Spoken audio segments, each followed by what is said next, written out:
हर चीज हो, ठीक है। अभी तो आप लोगों के टेस्ट का रिजल्ट आना है, और जिसने टेस्ट में अच्छे नंबर ना लिए या जिसने टेस्ट अटेम्प्ट करने की ही जहमत नहीं की, आप देखिएगा उसके साथ क्या होगा। यहाँ से जाने के बाद या तो डॉक्टर सादिया को बुरे लफ्जों में याद करोगे या अच्छे लफ्जों में याद करोगे, क्योंकि डॉक्टर सादिया आपको कुछ ना कुछ सिखा कर ही भेजेगी। अभी लड़के जरा मेरे हाथ नहीं आ रहे, वरना इनकी भी मैंने क्लास लेनी है। ठीक है, 2-4 लड़के सिर्फ आते हैं क्लास लेने।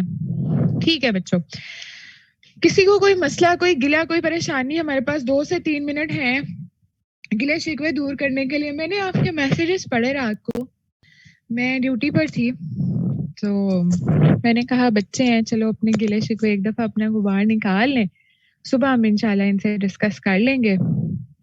तो जो है, देखो 3 ही तो टेस्ट होने हैं तुम लोगों के, माफी कोई नहीं है। पैसे देकर आए हो और वो हलाल करने हैं, ठीक है। यहाँ सारे बच्चे कम से कम 80% जो है ना, जो कम से कम बच्चा भी है ना, वो 80% तक का तैयार होगा तो जाएगा, ठीक है। अच्छा, तो मैं क्या कह रही थी कि हाँ, कुछ बच्चे थे जो परेशान हो रहे थे, जो कह रहे थे कि मतलब लेक्चर ये वो। मेरी बात सुने प्यारे बच्चों, लेक्चर आपका इंशाल्लाह ताला सेशन आपका टाइम पे खत्म होगा। मैक्सिमम भी हमने 32 डेज का कहा था, तो 33 हो सकते हैं। सडन हैपनिंग है, नेट्स वगैरह का इशू है, सारा कुछ वो आपको पता है। मौत और नेट कोई पता के नहीं आते जाते, ये एक चीज है। तो दूसरा ये है कि हम मैक्सिमम इसे अपनी तरफ से अपने ऐसे पूरी कोशिश करते हैं। अभी तक हमने छुट्टी भी नहीं की, कोशिश की आपको हर वक्त अवेलेबिलिटी दें। तो बच्चों, जब हम अपनी तरफ से पूरी कोशिश कर रहे होते हैं तो यार आप लोगों को क्या परेशानी है। और मेरे सारे सेशंस में हर महीने एवरी अल्टरनेटिव संडे जो था वो डबल था। बच्चे खुद रिक्वेस्ट करते थे कि आप डबल लेक्चर लें और हमारा सेशन जल्दी खत्म करें। तो बच्चों, पढ़ाना जो है, बच्चों पढ़ाना जो है ना वो क्या कहते हैं उसको, मैं क्या कहने लगी थी, पढ़ने से नहीं घबराना चाहिए। जब हम पढ़ाने से नहीं घबराते तो पढ़ने से नहीं घबराना चाहिए। मैंने बड़ा बड़ा ख्याल करके, बड़ा सोच समझ के मैंने आप लोगों का संडे का डबल लेक्चर रखा है कि इस संडे को आपका डबल लेक्चर होगा, तो हो सकता है नेक्स्ट संडे आपका सिंगल लेक्चर हो, और हो सकता है कि दरमियान में मैं आपको एक छुट्टी दे दूं। चलो आपसे प्रॉमिस करते हैं, दरमियान में किसी एक दिन विदाउट टेस्ट आपको छुट्टी मिलेगी, आपको सरप्राइज छुट्टी मिलेगी, ठीक है। खुश? तो परेशान ना हुआ करें, और जितने गिले शिकवे हमसे किया करें, हमें खुशी होती है। और आप देखेंगे कि वो गिला शिकवा जो है वो पूरा होगा आपका, पूरी कोशिश की जाएगी उस पर अमल करने की। नूर इलाही, आप परेशान ना हो। छुट्टी मैं एक और बेसिस पे भी दे रही हूँ, एक तो आपको खुश करने के लिए, दूसरा बैक एंड पे जिस तरह हम माँ बाप कहते हैं कि हमने आपके लिए किया, लेकिन बैक एंड पे वो हमारे लिए नहीं, अपने लिए भी कह रहे होते हैं, हमें सिखाने के लिए। तो बेसिकली मैंने 10 चैप्टर्स का टेस्ट लेना है, तो एक छुट्टी 10 चैप्टर्स के लिए कम होगी। इस वजह से मैं दरमियान में आपको एक छुट्टी दे दूंगी ताकि आप उसे थोड़ा सा कवर कर सको। बिकॉज टेस्ट हम ज्यादा नहीं बना सकते, 3 टेस्ट हमने मैक्सिमम बनाने हैं इसलिए, ठीक है। ये जितने मैसेजेस मेरे सामने भर गए ना, सिस्टमिक सिस्टमिक सिस्टमिक, बेटा सिस्टमिक के बाद जो है ना, वो आपने एक नुक्ता भाई से करनी है, ठीक है। हम तो एम्प्लॉयज है ना, ठीक है बेटा। कोशिश करूंगी मैं आपको आज, मैं ना इंशाल्लाह गाइडलाइन सेंड करूंगी सिस्टमिक की भी, काफी सारा कंटेंट भी है वो भी सेंड करूंगी, यूक्यूज भी सेंड करूंगी। कोशिश करेंगे अगर खुदा ना खास्ता हम ना लेक्चर दे सके तो हम जो है उसके इम्पोर्टेंट मार्किंग जरूर कर लेंगे, ठीक है। चलें जी, हमारा टाइम हो गया है शुरू, 2 मिनट्स ऊपर भी हो गए हैं। स्टार्ट करते हैं, बिस्मिल्लाहिर्रहमानिर्रहीम। पेन हमने साथ पढ़ना था, थोड़ा सा हमारा पेन का टॉपिक रह गया था। तो पेन आपने सिर्फ और सिर्फ ये पढ़ना है। कल मैंने परसों आपको जो एनेस्थीसिया पढ़ाया था, भूल तो नहीं गया? Not even a single student मुझे उसने जो है वो असाइनमेंट मैंने एक दी थी वो मुझे सेंड नहीं की, बड़े ही अफसोस की बात है। और मैं आपको ये भी कहने वाली थी कि आप तो फ्यूचर डॉक्टर्स हो, आपने आगे हाउस ऑफिसर्स बनना है, और जितनी हाउस ऑफिसर्स की जलालत होती है, शायद ही किसी की जलालत हो, उसको 30 आवर्स 40 आवर्स 48 आवर्स 72 आवर्स काम करना पड़ता है। तो यार तुम लोग तो 2 इकट्ठे लेक्चर से घबरा गए हो, तो सोचा तुम लोगों का आगे क्या बनेगा, इसलिए आदत डालनी शुरू कर दो, ठीक है। अच्छा, एक मैंने आप लोगों को कहा था जनरल एनेस्थीसिया के 8 जो हैं वो पॉइंट्स पता नहीं कॉम्प्लिकेशंस के थे कि किसके, वो लिखने हैं और एक मैंने आपको एपिड्यूरल और जो है सबड्यूरल के डिफरेंसेस याद करने को कहा था और जो जनरल एनेस्थीसिया वाले था वो मैंने आपको असाइनमेंट के तौर पे दिया था, ठीक है? जिसने नहीं किया वो आज कर ले, मैं दरमियान-दरमियान में क्वेश्चंस पूछती रहूँगी, ठीक है? वेरी गुड, जिसने किया बहुत अच्छी बात है।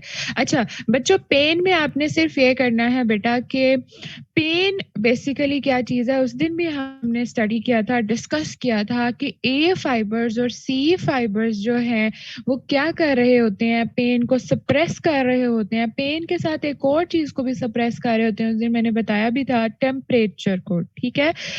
ए और सी फाइबर्स जो है वो टेम्परेचर और पेन फाइबर्स से रिलेटेड हैं, उन दोनों को सप्रेस करते हैं जिसकी वजह से अल्टीमेटली क्या होता है, पेन नहीं हो जाती, सुन्न हो जाती है वो जगह और उससे क्या होती है, उसे पेन नहीं होती, ऐसे ही है।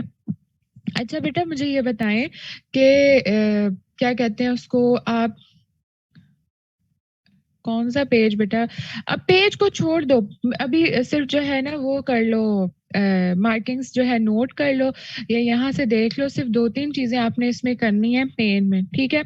अच्छा मैं ये पूछ रही थी कि जो आपने फर्स्ट ईयर सेकंड ईयर में फिजियोलॉजी के अंदर पढ़ा था, आपका स्पाइनल कॉर्ड का जो रिफ्लेक्स सिस्टम था, जो स्टिमुलस था, फिर उसके अलावा इफेक्टर न्यूरॉन्स थे, इफेक्टर न्यूरॉन्स थे, ब्रेन स्पाइनल कॉर्ड थी, स्टिमुलस जा रहा था, स्टिमुलस जाने के बाद रिस्पॉन्स आ रहा था, वो सारा मैकेनिज्म अगर आपको थोड़ा सा रिफ्लेक्स आर्क का जो मैकेनिज्म था वो याद हो तो उसमें आपने पेन स्टिमुलस भी पढ़ा था। एक प्यारी सी डायग्राम भी थी कि जिसके अंदर वो हाथ लगाती है बर्न को और एकदम से पीछे कर लेती है, वो उसका स्टिमुलस होता है जो ब्रेन को जा रहा होता है, जैसे ही उसे पेन है सेपरेट उसके जाते हैं वो ब्रेन जो है स्टिमुलस देते हैं, इफेक्टर न्यूरॉन्स और मोटर न्यूरॉन्स, सेंसरी न्यूरॉन्स, इन सब से मिल मिला के और उसकी वजह से उसको स्टिमुलस आता है, इफेक्टर न्यूरॉन्स आते हैं वापस, वो उसे मैसेज देते हैं, मैसेज डिलीवर होता है और उसके बाद जो है वो लेंटरी एक्शन होता है, वो क्या होता है कि वो अपना हाथ फौरन पीछे कर लेती है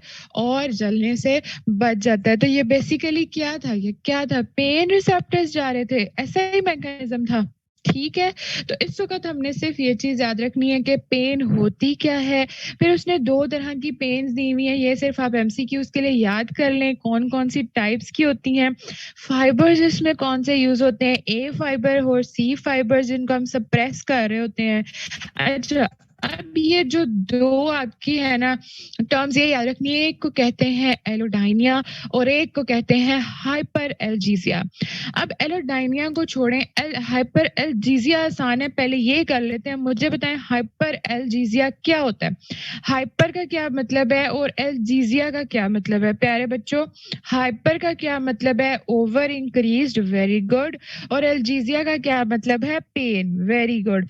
तो ऐसा ये जो हाइपर एल्जीसिया की स्टेट है, ऐसी स्टेट कि जिसके अंदर एक बंदा है फॉर एग्जांपल उसे फोबिया भी है साथ और वो पहले ही अपने दिमाग में ये सोच के बैठा है कि उसे बहुत ज्यादा दर्द होगी और जब उसे हम प्रिक करते हैं हल्का सा भी तो उसे बहुत ज्यादा पेन होती है, दैट इज कॉल्ड हाइपर एल्जीसिया, ठीक है?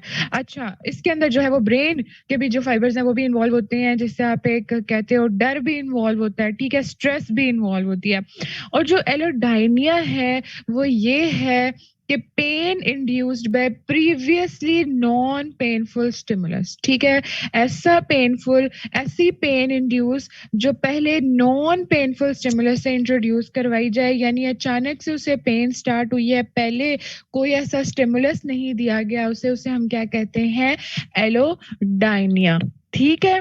दोनों समझ आ गई है टर्म्स, ये सिर्फ आपने एमसीक्यूज के लिए याद रखनी है। इसके अंदर से जो आपका यूनिवर्सिटी क्वेश्चन आता है वो आपका जो लेडर का मैकेनिज्म है ना, WHO एनाल्जेसिक लेडर, वो आता है, ठीक है? एमसीक्यू भी और एससीक्यू भी बस, ठीक है? एलोडाइनिया मैं फिर से बता देती हूँ बेटा, एलोडाइनिया के अंदर क्या है कि नॉन पेनफुल स्टिमुलस से पेन इंड्यूस हो तो वो हमारे पास क्या होता है, एलोडाइनिया। अब नॉन पेनफुल स्टिमुलस की एग्जांपल ले लेते हैं, क्या एग्जांपल आपके माइंड में आती है एलोडाइनिया की या फिर नॉन पेनफुल स्टिमुलस की? कोई बच्चा जो बता सके।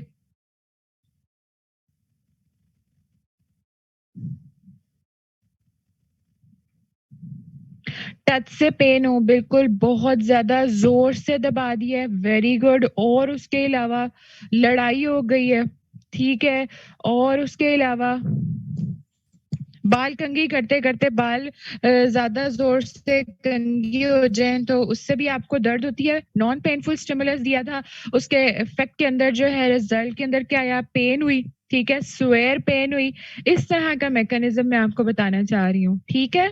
कि जो मतलब आपकी नीयत नहीं थी दर्द करने की खुद को या किसी और को, लेकिन किसी वजह से नॉन पेनफुल स्टिमुलस की वजह से पेन इंड्यूस हुई और वो एक्सैजरेट की, दैट इज़ द एलोडाइनिया, ठीक है? हाँ जी, इतना काफ़ी है? ठीक है।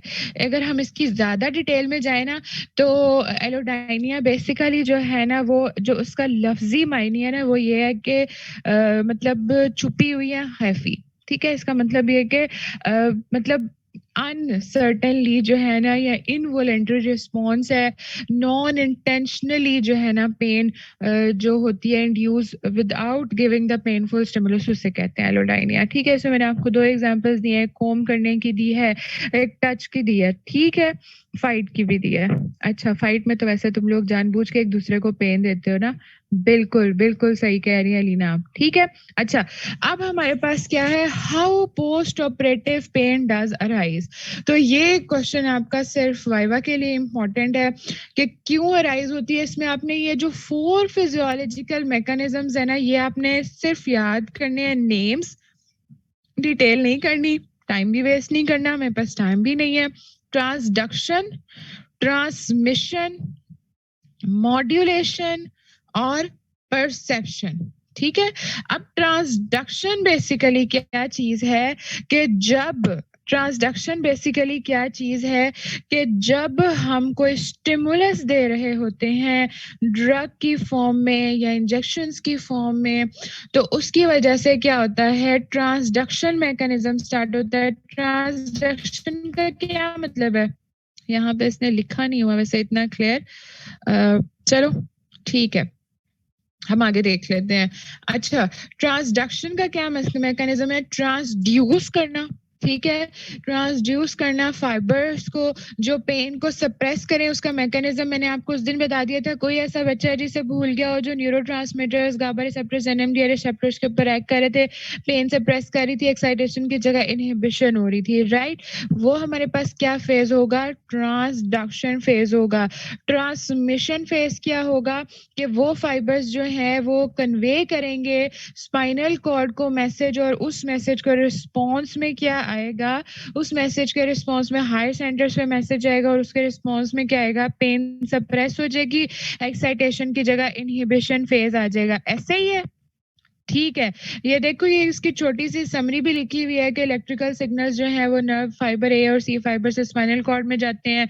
उसे हम कहते हैं ट्रांसमिशन, फिर वो आगे हायर ब्रेन सेंटर्स में जाते हैं जो मॉडिफाई करते हैं स्पाइनल कॉर्ड को, उसको हम कहते हैं मॉड्यूलेशन फेज़। और फिर before an individual perceives a painful stimulus, और जब वो पेनफुल स्टिमुलस रिसीव कर लेता है तो उसे कहते हैं परसेप्शन फेज़। कोई मुश्किल बात है इसमें बच्चों? अच्छा, अब ये 4 फ़ेजेज़ हैं। पहले फ़ेज़ में क्या हो रहा था, हम इंड्यूस करवा रहे थे। दूसरे फ़ेज़ में क्या हो रहा था, वो सिग्नल्स लेके हायर सेंटर्स में जा रहे थे।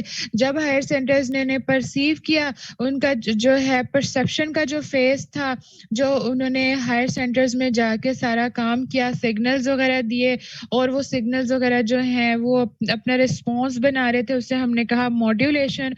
और जैसे ही वो रिस्पॉन्स जो है वो वापस आया, बॉडी के ऊपर मैसेज आया, तो और उसने एक्ट किया एज़ अकॉर्डिंगली रिजल्ट के तौर पे, तो वो हमारे पास क्या आया, परसेप्शन फेज़। कोई रॉकेट साइंस नहीं है, वही रिफ्लेक्स आर्क वाला मैकेनिज़्म है जिसमें आप लोग इफेक्टर्स और इफेक्टर न्यूरॉन्स और मैसेज और ये सारा कुछ कहते थे, ठीक है? अच्छा, अब मैं ये कहना चाह रही हूँ कि इन चारों फेजेज़ में से किसी एक फेज़ के अंदर आप बेसिकली जो ये एनेस्थीसिया देते हो या एनाल्जेसिया देते हो, उसके अंदर क्या होता है कि इन चारों में से किसी एक फेस के ऊपर एक्ट करवा रहे होते हो और उसकी वजह से क्या होता है एनेस्थीसिया, और अब जो पेन होगी वो इन चारों में से किसी एक फेस के ऊपर होगी, किसी भी फेस के ऊपर हो सकती है, डिफरेंट ड्रग्स का डिफरेंट मैकेनिज्म ऑफ एक्शन है, उसकी वजह से पोस्ट ऑपरेटिव पेन होती है।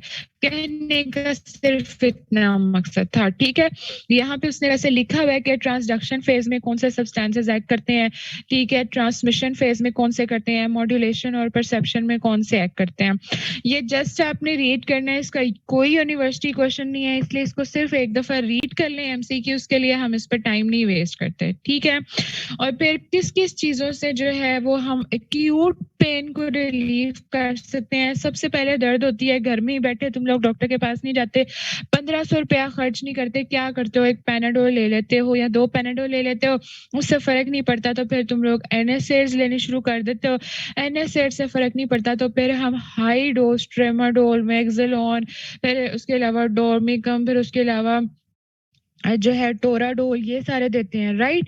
ये सारे बेसिकली क्या होते हैं, ये सारे बेसिकली ओपियोइड्स होते हैं, कोडीन होती है किसी में, ठीक है, हाई पेन किलर्स होते हैं, फिर तुम लोग नेम्स भी लेते हो, सिनफ्लेक्स, ये सारे जो कॉमनली यूज नेम्स है, मैं वो बात कर रही हूँ ताकि आप लोगों को याद रहे और आसानी रहे, ठीक है।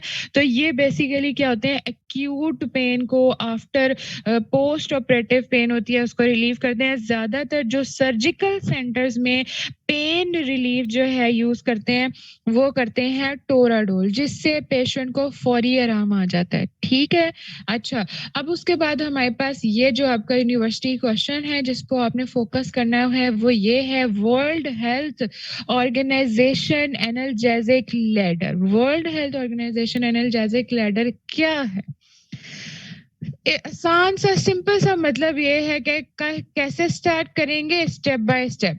हल्की सी दर्द थी तो क्या दूंगी, थोड़ी सी ज्यादा दर्द पेन स्वेयर की तो क्या दूंगी, मोर स्वेयर तो क्या दूंगी, वेरी स्वेयर तो क्या दूंगी, पेशेंट चीख चिल्ला के पूरे हॉस्पिटल को सर पे उठा रहा है तो क्या दूंगी, पेशेंट की दर्द से बर्दाश्त नहीं हो रही, उसको बहुत ज्यादा स्वेयर पेन है और हमें भी जो है वो उसको ठीक भी करना है, पोस्ट ऑपरेटिव भी है, कॉम्प्लिकेशंस भी कर सकती हैं, किसी और चीज से आराम नहीं आ रहा तो क्या दूंगी।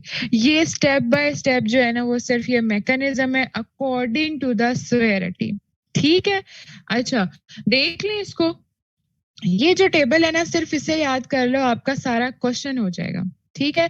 सबसे पहले आपने क्या दिया, स्टेप 1 में एक्यूट पेन में जो था स्टार्टिंग फेज में आपने क्या दिया, पैरासीटामोल और एस्पिरिन, ठीक है।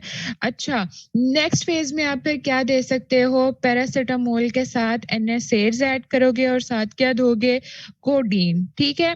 अच्छा, ये छोटू छोटू सा ना इन्होंने साथ थोड़ा सा एग्जांपल्स भी लिखी हुई हैं कि कौन कौन से सिंड्रोम्स में या कौन कौन से प्रोसीजर्स में आप ये देते हो, तो आपको सिर्फ सेवेरिटी का भी पता चल जाएगा। ये देखो, कार्पल टनल सिंड्रोम में, या फिर ये क्या लिखा हुआ है ऑर्थियोस्कोप में, इसको बुक से देख लेती हूँ, क्लियर नहीं नजर आ रहा, ऑर्थोस्कोपी, ठीक है।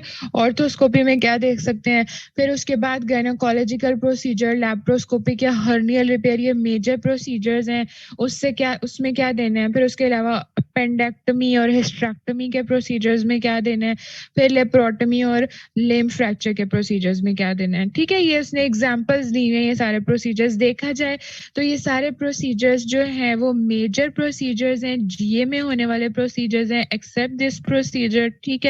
तो इसके अंदर पेन भी स्वेयर होगी, ठीक हो गया।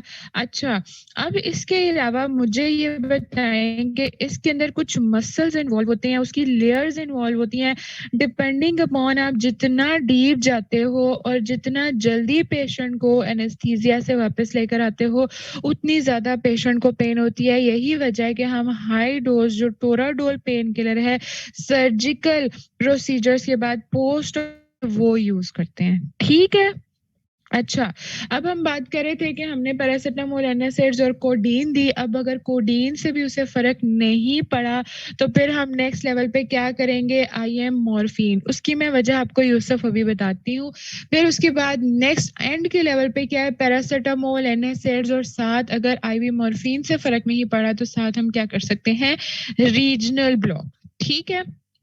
अच्छा, यूसुफ ने मुझसे पूछा है वो क्यों? बेटा 2 बातें होती हैं। एक बात तो ये होती है कि जब पेशेंट को हम पोस्ट ऑपरेटिव रिकवरी फ़ेज़ में लेकर आ रहे होते हैं, तो हम उसको ऑपरेशन थिएटर से वार्ड तक तब तक नहीं लेकर जा सकते, जब तक वो वाइडली स्टेबल हो एनेस्थेटिक्स उसे कंप्लीटली जो है वो क्या डिक्लेयर कर दें कि वो पेशेंट जो है वो स्टेबल है वाइडली और वो जा सकता है।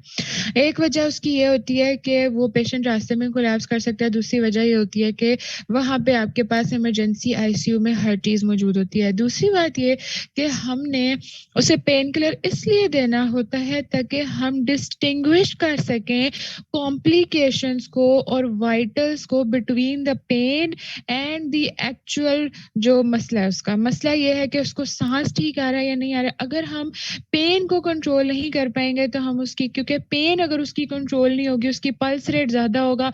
आप कभी देखना पेशेंट को फ़ीवर हो, पेशेंट को पेन हो रही हो, आप उस दौरान में उसे ब्लड भी नहीं लगा सकते क्योंकि वो वाइटली स्टेबल नहीं होता और वो उसकी जो पल्स होती है वो 200 प्लस जा रही होती है, हार्ट रेट टैकी में वो जा रहा होता है पेशेंट। उसके अलावा फिर उसका बीपी भी जो है वो क्या कहते हैं नीचे हुआ होता है, कम हुआ होता है, लो हुआ होता है, ठीक हो गया और उसके अलावा अगर हम इस दौरान उसे कोई ड्रग्स वगैरह देते हैं, उसका भी कोई फ़ायदा नहीं होता। तो अल्टीमेटली क्या हुआ पेशेंट अनस्टेबल हो गया और हमें समझ नहीं आ रही कि ये पोस्ट ऑपरेटिव कॉम्प्लिकेशन है या पोस्ट ऑपरेटिव पेन की वजह से कॉम्प्लिकेशन है। इसलिए हम उसे पेन फ्री कर देते हैं ताकि हम उसे वाइडली स्टेबलाइज़ कर सकें और देख सकें कि जो ऑपरेशन के बाद की कॉम्प्लिकेशंस हैं, उनमें से तो कोई कॉम्प्लिकेशन नहीं आ रही, उसे रूल आउट कर सकें और पेशेंट को पेन फ्री करना भी ज़रूरी होता है ताकि पेशेंट को वापस जो है रिकवरी फ़ेज़ में लाया जाए, उसे उठाया जाए क्योंकि अगर वो जनरल एनेस्थीसिया के बाद डीप स्लीप में चला गया तो रिस्पिरेटरी अरेस्ट होने के चांसेस होते हैं,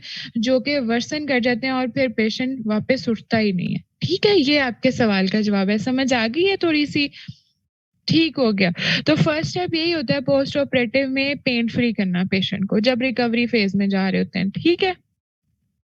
अच्छा, तो ये आपका जो स्टेप लैडर मैकेनिज़्म है, ये सिर्फ़ आपका यूनिवर्सिटी क्वेश्चन है, ठीक है जी। बाकी जो है वो आपने सिर्फ़ रीड करना है, उस पे ज़्यादा टाइम नहीं वेस्ट करते क्योंकि आज हमने वेरी, वेरी इंपॉर्टेंट चैप्टर जिसमें से ढेर सारे यूक्यूज़ आने हैं, आपका बर्न जो है इंजरीज़ पढ़ना है, ठीक है? अगर किसी को फिर भी कोई जो हुआ इंटरेस्ट तो वो मुझसे पूछ सकता है। ये जो लिखा हुआ है सिर्फ़ आपने यही इसमें लिखा हुआ है कि बोन पेन में कौन-सा देंगे, ओपियोइड रेज़िस्टेंस में कौन से देंगे और लिवर कैप्सूल वगैरह में इन सब में कौन-कौन से देंगे, ठीक है? चलें अब हम अपने नेक्स्ट लेक्चर की तरफ जाते हैं। जल्दी-जल्दी 2 बज गए हैं, 3 बजे से पहले हमने लेक्चर खत्म करना है इंशाल्लाह, ठीक है? चलें जी, ठीक हो गया। तो वेरी इंटरेस्टिंग चैप्टर हमारा कौन-सा है आज? हमारा चैप्टर है बर्न्स। मुझे आप लोग थोड़ा-सा बता दें बर्न के बारे में आप लोग क्या जानते हैं? आप लोगों ने फोरेंसिक में भी ट्रॉमाटोलॉजी में बर्न पढ़ा हुआ है और भी कहीं पर बर्न पढ़ा हुआ है?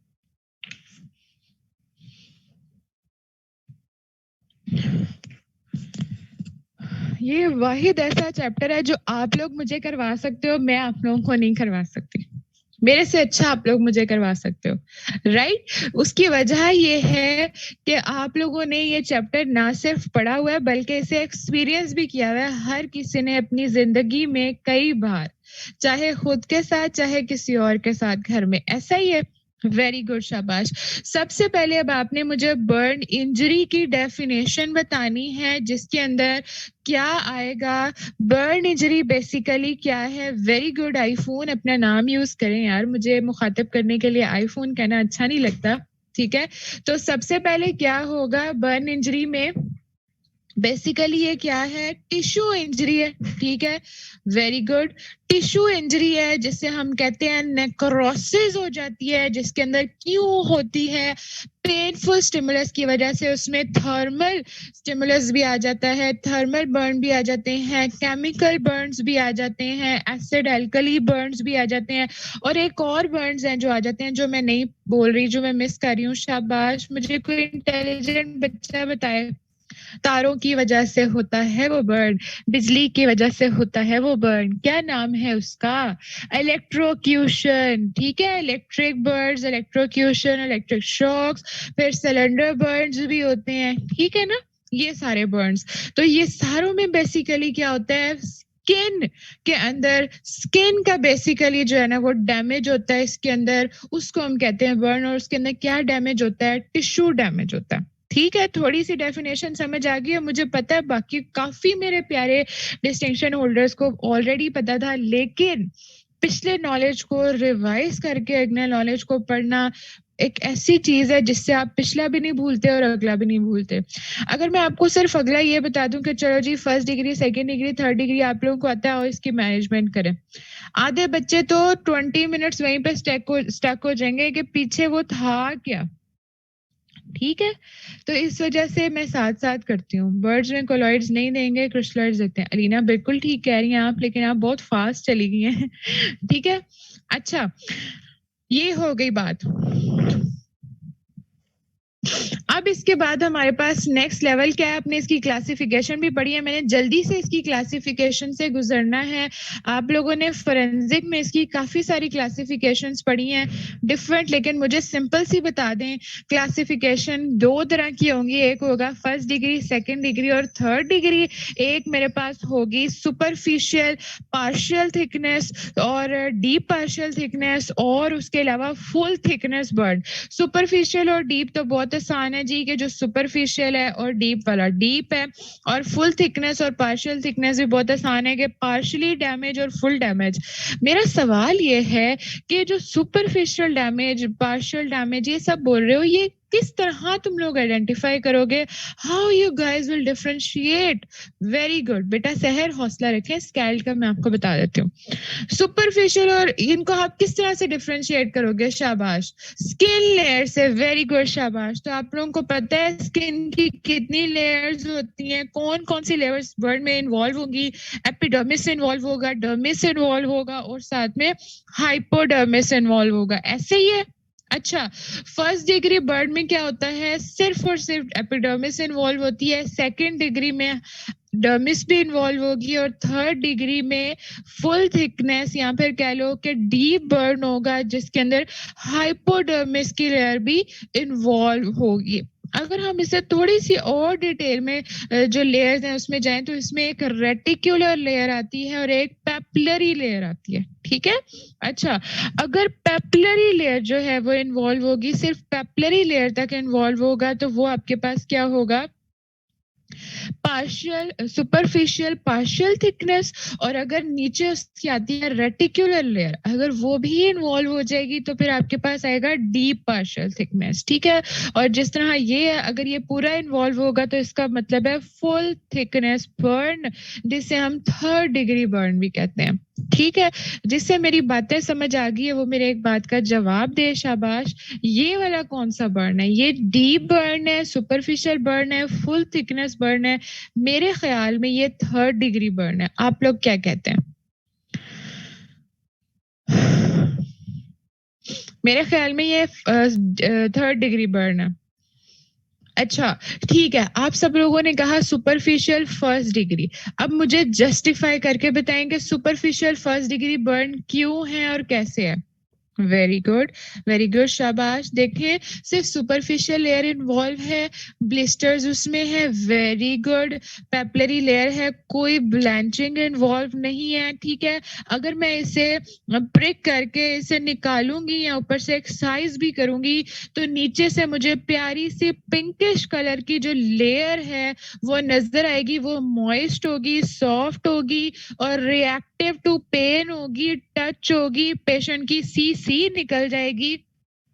वो क्या होगा, आपका सुपरफिशियल पार्शियल थिकनेस। लेकिन अगर इस तरह का कोई बर्न हो, थोड़ी स्वेरिटी में हो, और उसके अंदर जो नीचे वाली लेयर है वो मॉइस्ट भी ना हो, पिंक भी ना हो, हार्ड हो, टच और पेन को इफेक्ट ना कर रही हो, तो वो मेरे पास क्या होगा, डीप पार्शियल थिकनेस। ठीक है, और अगर कोई ऐसी लेयर कोई इस तरह का हो, शायद मेरे पास डायग्राम हो उसकी इस तरह का, कि उसके अंदर पूरी की पूरी चेयर्ड स्किन है, पूरी की पूरी ब्राउन, कोई वेस्कुलर सप्लाई नहीं है, बुरी तरह से जल चुकी है, डीप है, नेक्रोसिस हो चुकी है, उसकी वेस्कुलर सप्लाई स्टॉप हो चुकी है, तो वो मेरे पास क्या होगा, full thickness bird, chaired black colour का होगा, ज्यादा कैपिलरी रिटर्न उसमें नहीं होगा। ठीक है, तो देखते देखते हमने आपके सवाल के साथ सारों को डिफरेंशिएट भी कर लिया और उसको एक्सप्लेन भी कर लिया।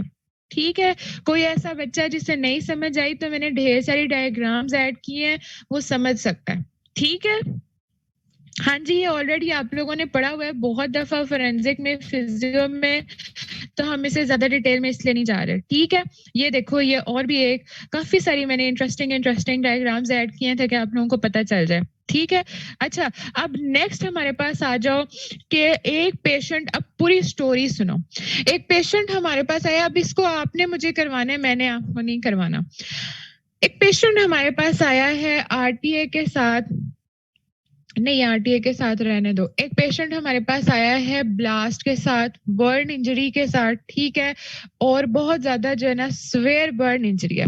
ठीक है, वो हमारे पास पेशेंट आया है, बेटा तस्वीरें ले लो। ठीक है, मैं करती हूँ किसी तरह, ठीक है, ग्रुप में शेयर कर दूंगी। अच्छा, पेशेंट हमारे पास है स्वेयर इंजरी के साथ, ट्रोमेटिक इंजरी के साथ, ठीक है, ब्लीड भी कर रहा है, काफी जगहों से बर्न भी है, हॉस्पिटल में सर्जरी डिपार्टमेंट में हमारे पास आया है। What will be your first protocol to attend the patient? नहीं, रूल ऑफ 9 नहीं, बिल्कुल गलत। सबसे पहले आपने क्या करना है, मैंने आप लोगों को पढ़ाया भी हुआ है, मेरी नाक नहीं कटवानी, बड़ी मेहरबानी, मुझे सही से ऑर्डर वाइज बताओ। वेरी गुड वजीहा, शाबाश, छा गई है वजीहा, वेरी गुड। सबसे पहले हमने क्या करना है, एटीएलएस प्रोटोकॉल करना है, उसका प्राइमरी सर्वे करना है। प्राइमरी सर्वे करने के बाद हमने उसमें क्या देखना है, एयरवेग देखनी है, मेंटेन करनी है, ब्रीदिंग मेंटेन करनी है, पल्स देखनी है, देखना भी है पेशेंट अलाइव भी है या नहीं, पेशेंट बच भी सकता है या नहीं। वेरी गुड शाबाश। 2 wide bore IV lines attach करवानी है। फिर फटाफट से हमने जो है उसका बर्न का रेट देखना है, वो किस तरह से देखना है, परसेंटेज ऑफ बर्न देखना है, वो किस तरह से देखते हैं। TBSA आपके इस चैप्टर में बहुत दफा दिखा हुआ है, जो आपको तंग करेगा, एक दफा ही समझ लेते हैं ताकि आपको तंग ना करे। और उसका क्या मतलब है, उसका मतलब है टोटल बॉडी सरफेस है, वो किस तरह निकालना है आगे डिटेल में डिस्कस कर लेते हैं, और उसके अकॉर्डिंगली आपने उसे फ्लूइड्स अटैच कर लेने हैं। लेकिन इससे पहले क्या एज इंपॉर्टेंट होगी? सेवेरिटी ऑफ बर्न से पहले एज इंपॉर्टेंट होगी देखने के लिए कि बच्चा है, बूढ़ा है, उसको कोई बीमारी तो नहीं थी साथ, और कितना जो है सवेयर किस्म की बीमारी है उसको, यंग पेशेंट है, कौन सी एज स्पेसिफिक पेशेंट है, उसकी थोड़ी सी हिस्ट्री जाननी जरूरी होगी। Very good. क्यों जरूरी होगी? क्योंकि जो पेशेंट्स अंडर 10 years और अबव 50 years हैं वो ज्यादा सेंसिटिव हैं, यंग कम सेंसिटिव हैं। ठीक है, वो बेचारे जो है ना वो बर्दाश्त बर्दोश कर लेते हैं, ठीक है ना, हमारे जैसे बेचारे। ठीक है, अच्छा, और आप जैसे। और उसके अलावा अगर खुदा ना ऐसा किसी पेशेंट को कोई डिजीज है साथ, तब भी वो इम्यूनो कॉम्प्रोमाइज है और उसको ज्यादा केयर, ज्यादा अटेंशन की जरूरत है। और उस अटेंशन में हमने क्या देना है, हमने आईवी फ्लूइड्स उसको उसके अकॉर्डिंगली मॉनिटर करने हैं, और उसको उसके अकॉर्डिंगली, लाइक फॉर एग्जांपल एक पेशेंट, मैं एक एग्जांपल देती हूँ, उसका जो है 10% बर्न था मुश्किल से, या 9% बर्न था, माइनर बर्न था, इतना ज्यादा नहीं था, तो लेकिन उसके ना साथ कार्डिक इशू चल रहा था। ठीक है, अब वो पेशेंट का हम बर्न ट्रीट कर रहे थे, लेकिन हमने ये नहीं पूछा कि उसका साथ कार्डिक इशू था।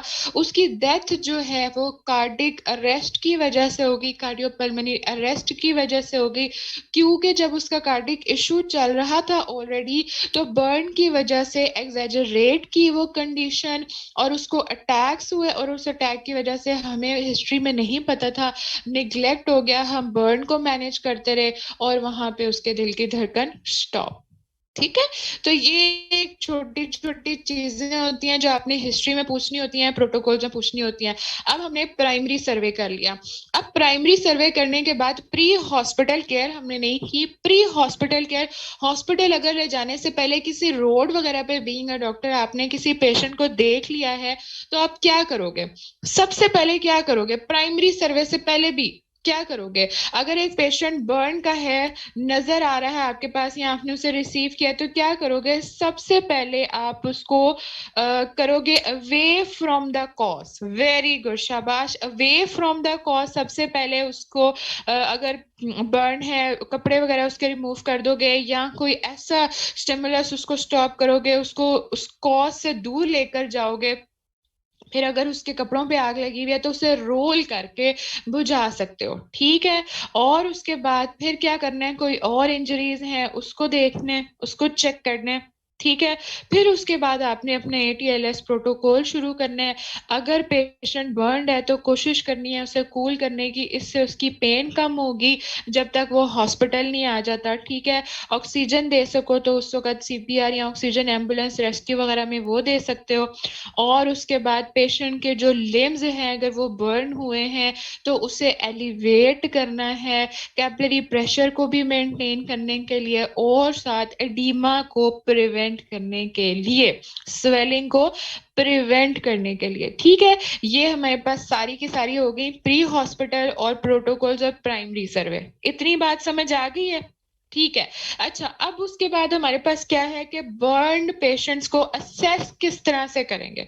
आपने उसमें से काफी सारे मुझे जवाब दे भी दिए हैं। सबसे पहले हम उसकी ब्रीदिंग देखेंगे, एयरवे देखेंगे, परसेंटेज कितना है बर्न का वो देखेंगे, डेप्थ क्या है उसकी, सुपरफिशियल है, डीप है, पार्शियल है वो देखेंगे, कोई सर्कमफ्रेंशियल बर्न तो नहीं है वो देखेंगे, और उसके साथ एसोसिएटेड इंजरीज देखेंगे, ठीक है।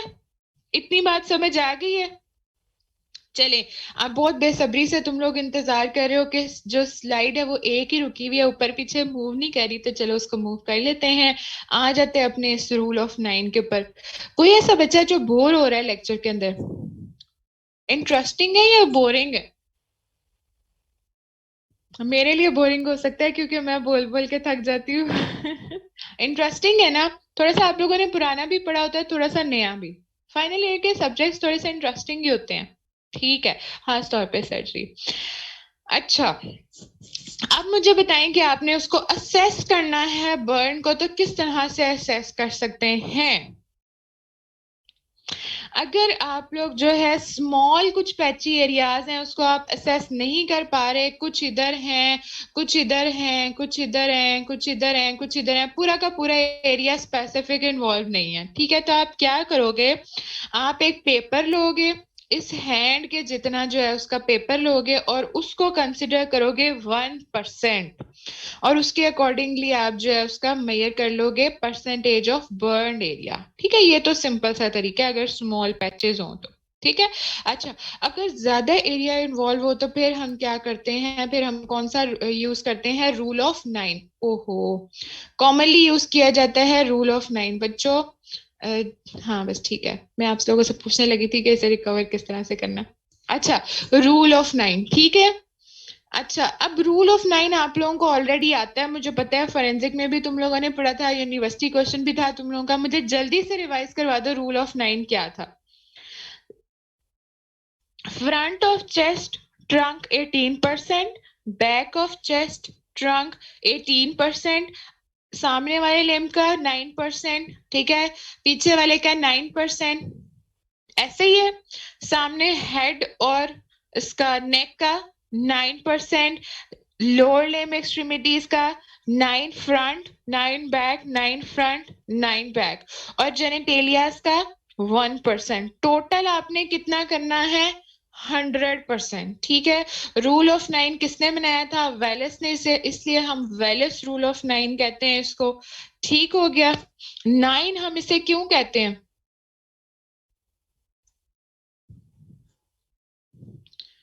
क्योंकि इसमें ज्यादा नाइन यूज होता है इसलिए कहते हैं इसको नाइन। कोई बताएगा मुझे?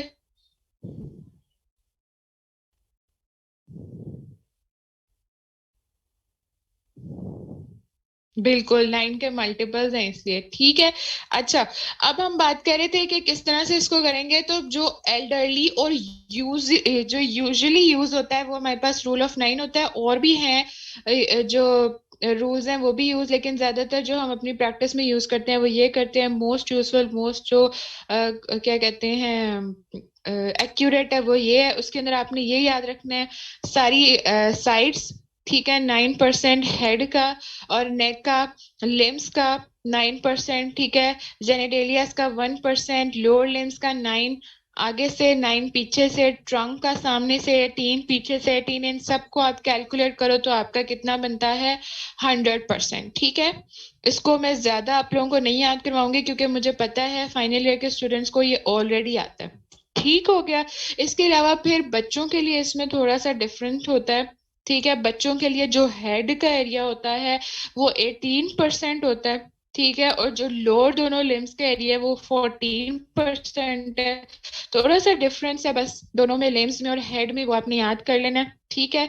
बुक में आपके डायग्राम भी बनी हुई है। और साथ में एक है लंड और ब्राउडर चार्ट। लंड और ब्राउडर चार्ट भी it's just similar to the rule of 9, बस उसके अंदर थोड़ी सी ना उन्होंने अपने लिहाज से ये देखो चेंज की हुई है कैलकुलेशंस। उधर हम सिंपल 9 9 कह रहे थे, इसमें इसने काफी टफ लिखी हुई है। ये वाला पार्ट आर्म का जो है वो 2 लेना है, फोर आर्म का 1.5 लेना है, चेस्ट का एरिया 13%, हैंड का एरिया 1.5%। ये तो आइडियली बताऊं तो ये इतना इम्पोर्टेंट नहीं है, लेकिन फिर भी आप इसे ना सिर्फ एक दफा अपनी नजरों से गुजार लें ताकि मुश्किल वक्त में आपको जो है ना वो ये परेशान ना करे। ज्यादातर आपसे रूल ऑफ 9 ही पूछा जाता है।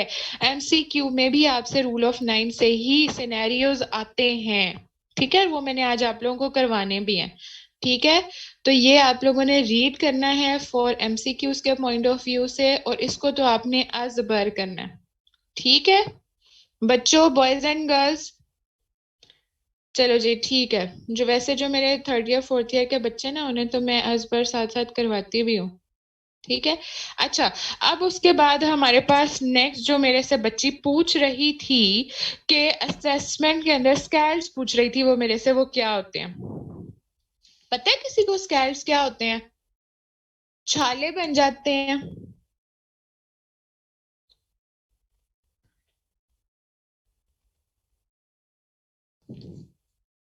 हाँ जी, बच्चों सो गए हो? यार इस तरह से नहीं चलेगा। अगर तुम लोग मेरे साथ नहीं पढ़ोगे तो नहीं चलेगा। अगर किसी लिक्विड या स्टीम की वजह से बर्न हो, और टेम्परेचर की वजह से, हीट की वजह से बर्न हो, दूध के गिरने की वजह से बर्न हो, प्रेशर कुकर की वजह से बर्न हो, कोई हॉट लिक्विड पानी गिर जाए, चाय गिर जाए, उसकी वजह से बर्न हो, तो उससे हम क्या कहते हैं? स्कैल्डिंग। जल्दी से मुझे उसकी एग्जांपल दो। कोई हाथ में पानी गिर गया गर्म उबलता हुआ, चाय गिर गई उबलती हुई, सूप गिर गया आजकल के दिनों में, तो उससे जो बॉडी के जो उसके ऊपर, हाथ के ऊपर या बॉडी के जो पार्ट है एक्सपोज्ड, उसके ऊपर बनेगा, वो क्या बनेगा? स्कैल्ड। और उसके अंदर यूजुअली क्या होता है, ब्लिस्टर्स भी बनते हैं, जिस तरह मैंने आपको पीछे दिखाया था वो एक, ठीक है। फिर अच्छा, ये आपका ना सारे के सारे इंपॉर्टेंट है यूनिवर्सिटी क्वेश्चन एमसीक्यूज, इसमें से एक एमसीक्यू तो जरूर आना ही आना है, ठीक है। तो ये आप लोगों ने सारे याद करने हैं कि स्कैर्स जो हैं वो कौन सा थिकनेस बर्न करवाते हैं, ठीक है। फैट बर्न्स कौन सा थिकनेस बर्न करवाते हैं, फ्लेम बर्न्स कौन सा करवाते हैं, एल्कली बर्न्स, इन चारों पांचों में से ना कोई एक आपसे जरूर पूछते हैं चेंज कर करके, यूक्यू में, एमसीक्यू में, ठीक है। तो फैट बर्न्स में क्या होगा? डीप थर्मल बर्न्स होंगे, फ्लेम बर्न्स में मिक्स बर्न्स होंगे, एल्कली बर्न्स में ज्यादातर फुल थिकनेस होते हैं, इलेक्ट्रिक बर्न में फुल थिकनेस। ज्यादातर जो इसमें क्वेश्चन आता है वो फैट और एल्कली बर्न का आता है, ठीक है, जहां तक मेरा एक्सपीरियंस है। एसिड बर्न्स में वीक कंसंट्रेशन है तो सुपरफिशियल बर्न, स्ट्रॉन्ग कंसंट्रेशन है तो डीप डर्मल बर्न, ठीक है। ये सारे आपने एमसीक्यूज के लिए याद रखने हैं। ठीक है।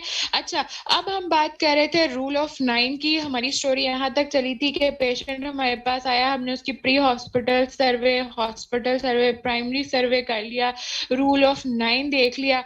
अब हमने रूल ऑफ 9 देख क्यों रहे थे? बॉयज एंड गर्ल्स जो सो रहे हैं प्लीज जाग जाए, वरना मैंने किसी का भी रैंडम माइक ऑन करवा के उससे सुनना शुरू कर देना है। बाद में ना कहना हमें बताया नहीं है। इस तरह से तुम लोगों का पढ़ने का कोई फायदा नहीं है कि मैं बोली जाऊं बोली जाए, तुम लोग सुमन बुकमुन होकर सुनते जाओ। हाँ जी, नेक्स्ट स्टेप हमारा क्या होगा कि अब हमने उसे फ्लूइड अटैच करना है। 2 IV लाइंस लग गई हैं, सिस्टर जी पूछ रही हैं डॉक्टर साहब बताएं अब आगे क्या करना है, और हम बैठ के पेपर के ऊपर कैलकुलेशनें करी जा रहे हैं और पेशेंट बेचारा ऊपर पहुंच गया।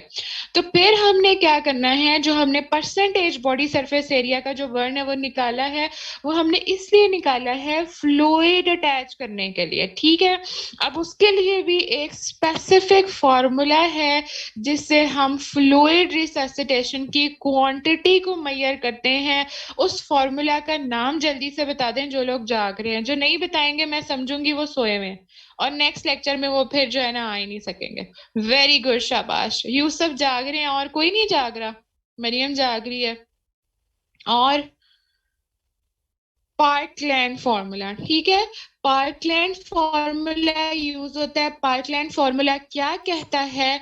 Volume of fluid to be given in the first 24 hours that are very crucial for the patient that decide whether he will live or he will die। ठीक है, तो उसके अंदर हमने क्या करना होता है, 4 ml into total percentage of body surface area involve multiply by weight in KG. ठीक है, इससे हमने निकाला, फॉर्मूला से कैलकुलेट किया, और उससे जो हमारे पास आंसर आया उसके अंदर से हमने हाफ फ्लूइड देना है फर्स्ट 8 hours में। हाफ कितना? 50%। ठीक है, और जो रिमेनिंग 50% है वो हमने नेक्स्ट 16 hours में देना है। ये हम बात कर रहे हैं फर्स्ट 24 hours की। फर्स्ट 24 hours में हमने जो फॉर्मूला से कैलकुलेट किया उसके अंदर से हाफ देना है फर्स्ट 8 hours में, और सेकंड जो हाफ है वो हमने नेक्स्ट 16 hours में देना है। 16 और 8 24 बनते हैं, अपनी तसल्ली के लिए कैलकुलेट कर लें। ठीक है, मेरा मैथ बहुत अच्छा है, अल्लाह का शुक्र है। अच्छा, अब ये हमारे पास आ गया फर्स्ट 24 hours। फर्स्ट 24 hours के अंदर हमने क्या दे दिया, पार्कलाइन फॉर्मूला से फ्लूइड्स दे दिए। लेकिन इसके साथ हमने क्या क्या चीजें साथ देखती रहनी है। ऐसा तो नहीं करना है ना कि फ्लूइड अटैच करके आराम से कुर्सी पे बैठ के चाय बिस्किट खाने शुरू कर देनी है, नहीं। हमने साथ ब्लड प्रेशर मॉनिटर करते रहना है, इनपुट आउटपुट मॉनिटर करते रहनी है, कैथेटराइज करना है पेशेंट को, और उसके अलावा उसकी सेंट्रल वीनस प्रेशर मॉनिटर करते रहना है। ठीक है, इनडायरेक्टली वाइटल्स मॉनिटर करने हैं। ठीक है, शाबाश, ठीक हो गया। ताकि क्यों मॉनिटर करने हैं? ताकि पेशेंट हाइपोवोलीमिक स्टेट में ना चला जाए, हाइपरवोलीमिक स्टेट में ना चला जाए, एडिमा ना शुरू हो जाए, पेशेंट जो है वो हाइपरकलीमिया, इन सारी सोडियम इलेक्ट्रोलाइट इम्बैलेंस ना हो जाए, वेरी गुड, परफोरेशन ना हो जाए। ठीक है, ये सारी चीजें देखने के लिए अब आप 24 hours जो है हमने उसको फ्लूइड डिटैच तो नहीं कर देना, उसको देते रहना है। तो आफ्टर 24 hours जो हम उसको फ्लूइड देंगे वो क्या कहलाएगा, मेंटेनेंस डोज। और बच्चों, मेंटेनेंस डोज देने का भी एक स्पेसिफिक तरीका होता है।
जी बच्चों वापस आ जाएं, जब तक यहाँ पे हमारा नेट नहीं चलता।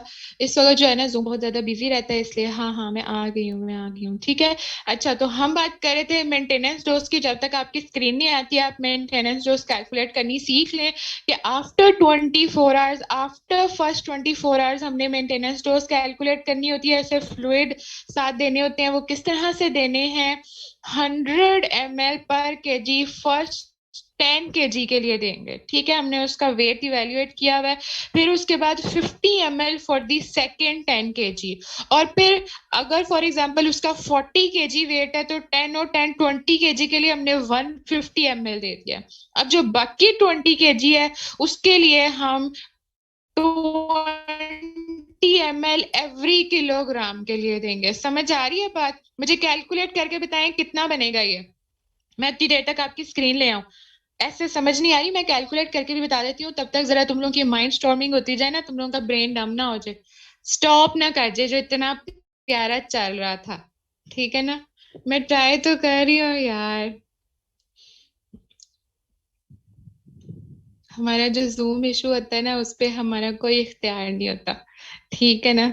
अच्छा, रिपीट कर देती हूँ, साथ साथ मैं आप लोगों के ना कनेक्ट भी कर रही हूँ। मेरी पूरी कोशिश होती है कि मैं लेक्चर टाइम पे खत्म करूँ, पर जब हमारी शिद्दत से कोशिश होती है, जो ये जूम है इसकी कोशिश जो है ना वो होती है कि इसको निग्लेक्ट कर दे।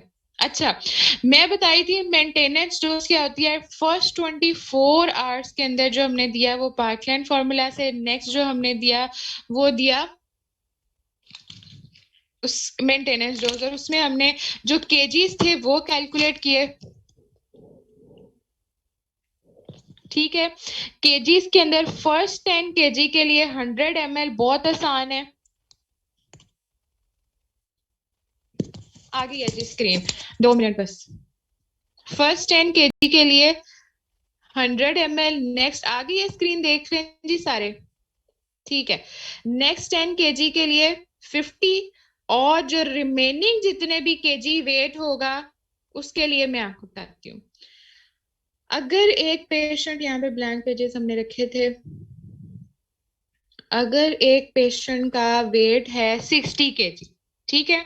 अगर एक पेशेंट का वेट है 60 kg, तो फर्स्ट जो 100 ml/kg है वो मैंने देना है 10 kg के लिए, ठीक है। कितना हो गया? 1000 ml, ऐसे ही है। अच्छा, फिर उसके बाद नेक्स्ट 10 kg के लिए मैंने देना है 50 kg, 50 ml/kg। कितना हो गया? 50 ml/kg, और 10 kg के साथ मल्टीप्लाई करो तो कितना हो गया? 500। ऐसे ही है यार, बहुत गलत हो रहा है।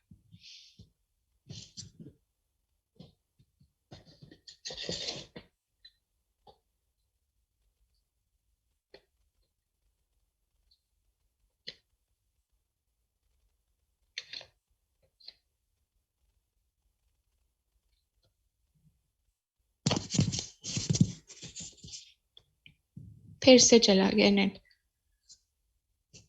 पैथेटिक। अच्छा,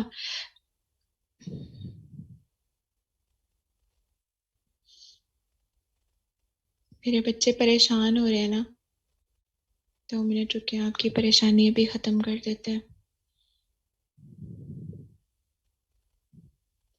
अच्छा हाँ यूसुफ बिल्कुल सही कह रहे हैं। अच्छा, मैं बात कर रही थी कि ये देखो, फर्स्ट 10 kg का मतलब है कि 100 ml/kg आपने देना है 10 kg तक के लिए, मतलब टोटल कितना बन जाएगा? 1000। फिर नेक्स्ट 10 kg के लिए 50 ml/kg, तो कितना बन जाएगा? 500, ठीक है। और उसके बाद जितना भी नेक्स्ट उसका वेट होगा उसको आपने कितना देना है? 20 ml/kg। अब अगर किसी पेशेंट का वेट 60 kg है तो 20 kg यहाँ पूरा हो गया, बाकी कितना रह गया? 40। तो मैं 40 को किससे मल्टीप्लाई करूंगी? 20 से। तो मेरे पास क्या आ जाएगा? 4 2 8, 800। तो इन तीनों को अगर हम कैलकुलेट करेंगे तो हमारी नेक्स्ट 24 आवर्स की डोज बन जाएगी, ठीक है। फ्लूइड थेरेपी जब पढ़ लोगे अच्छे से तो आपको समझ आ जाएगी। वेरी गुड मरियम, आपने बहुत अच्छा इसको कर लिया। नहीं समझ आई कोई मसला नहीं है, 100 बार पूछें। मेरी बात सुने, 10 केजी है ना, सारी बातें छोड़ो, 10 केजी वेट है, 100 ml 1 केजी पे देना है, 100 ml 1 केजी पे देना है, 10 केजी पे कितना दोगे? 100 को 10 से मल्टीप्लाई कर दो, सिंपल, एक जीरो ऐड हो जाएगा, क्या बन जाएगा? जिसका मैथ अच्छा है, 1000, ठीक है। फिर अगले 10 केजी पे देना है 50 हर केजी पे, तो 50 को किससे मल्टीप्लाई करना है? 10 से, कितना बन जाएगा? 500, ऐसे ही है। अच्छा, फिर जितना भी बाकी रह जाएगा उसको हमने देना है हर केजी पे 20। तो अगर मैंने 60 केजी की एग्जांपल ली है तो 20 तो हमने निकाल दिया 10 10 करके, बाकी कितना रह गया? 40। तो मैं क्या करूंगी? 40 से 20 को मल्टीप्लाई कर दूंगी तो मेरा क्या आंसर आ जाए? 800, ठीक है। अब इन तीनों को मैं प्लस करूंगी तो मेरे पास क्या आ जाएगा? मेरी 24 आवर्स, नेक्स्ट 24 आवर्स की फ्लूइड की डोज। बच्चों समझ आई है? अब मरियम सलीम ने भी समझा दिया। कोई ऐसा बच्चा जिसे नहीं समझ आई, हम फिर से समझ लेते हैं। चलो, आबिदा आपको समझ आ गई है? बॉयज, यूसुफ को समझ आई है? नूर इलाही को समझ आई है? दोबारा बता देती हूँ, कोई मसला नहीं है। सरदार जी, क्या नाम है? अच्छा, देखो, फर्स्ट 10 केजी था, 100 ml पर केजी था, पर केजी और 10 केजी, 100 ml पर केजी देंगे तो 10 केजी को 100 × 10 करेंगे तो आपका 10 केजी का आ जाएगा, वो क्या बनेगा? 1000, ठीक है। फिर उसने कहा नेक्स्ट 10 केजी को देंगे 50 ml पर केजी, मतलब 50 को 10 से मल्टीप्लाई करेंगे तो हमारे पास आ जाएगा 500 for the next 10 KG, and the remaining, जो उसने कहा जितना भी रिमेनिंग वेट है, चाहे वो 5 केजी है, 10 केजी है, 20 केजी है, 35 केजी है, उसे हमने मल्टीप्लाई करना है 20 के साथ, हर केजी में देना है पर केजी 20 ml। चलो, अब मैं 60 वाली मिसाल जो है ना वो कैंसिल करके मैं ना आपको 35 वाली बताती हूँ। 35 वाली अगर मैं मिसाल दूं तो मुझे जल्दी से कैलकुलेट करके बताओ, 10 यही रहेगा, ये भी 10 रहेगा, 20 निकल गया, बाकी कितना रह जाएगा? 15। तो हर केजी को 20 ml पर आवर दे, पर केजी देना है। तो यहाँ पे क्या आएगा? 20 मल्टीप्लाई बाय 15। समझ आइए? इन दोनों को नहीं आपने छेड़ना, सिर्फ इसको ही छेड़ना, ठीक है। और अगर किसी पेशेंट का टोटल वेट ही 20 केजी है तो फिर कौन सा स्टेप जो है वो माइनस हो जाएगा? ये मैं तरह तरह से इसलिए पूछ रही हूँ ताकि आपको अच्छे से अंडरस्टैंड हो जाए। Very good. तो फिर ये वाला जो है ये माइनस हो जाएगा और ये दोनों रह जाएंगे, ठीक है। अच्छा, अगर किसी पेशेंट का बॉडी वेट जो है 22 है तो फिर यहाँ पे क्या आएगा? 2, ऐसे ही है, 20 को हम 2 से मल्टीप्लाई करेंगे, ठीक है। चलो जी, शुक्र है, सिरे से नहीं समझ आया हो, ठीक है। इतनी सी कहानी थी और यूं समझ लो कि तुम लोगों की बर्न इंजरी 99% हो गई है, अब जो रह गया वो बस थोड़ा सा ही है, ठीक है। अच्छा, अब हमने नेक्स्ट ये देखना है, हमने फ्लूइड की जो रोला था वो खत्म कर लिया, अब हमने साथ ये देखना है कि हमने उसे साथ और क्या देना है, ठीक है। तो उसके साथ फिर हमने ये देखो 24 आवर्स के लिए वही सारी चीजें जो हमने करनी है, ये आपके यूनिवर्सिटी क्वेश्चन में भी इंपॉर्टेंट है, आपके सिनेरियोज आते हैं, मैं आपको भेजूंगी वो सारे प्रैक्टिस के लिए। फिर बच्चों के अंदर जो है फॉर्मूला होता है, रूल ऑफ 9 भी थोड़ा सा डिफरेंट होता है, उसके अंदर हम क्या करते हैं? 4 ml into patients body weight into percentage of burn into maintenance fluid, ठीक है। फर्स्ट 24, सिर्फ फर्क ये है बच्चों में कि मेंटेनेंस जो फ्लूइड है वो भी हम साथ ही दे देते हैं, बाद में नहीं देते, ठीक है। साथ ही दे देते हैं मेंटेनेंस फ्लूइड, क्योंकि बच्चे जो होते हैं वो सेंसिटिव होते हैं, क्रिटिकल होते हैं, ठीक है। 20 केजी पेशेंट में कौन सा स्टेप स्किप करना है बेटा? ये वाला स्टेप स्किप हो जाएगा ना अल्टीमेटली, ठीक है।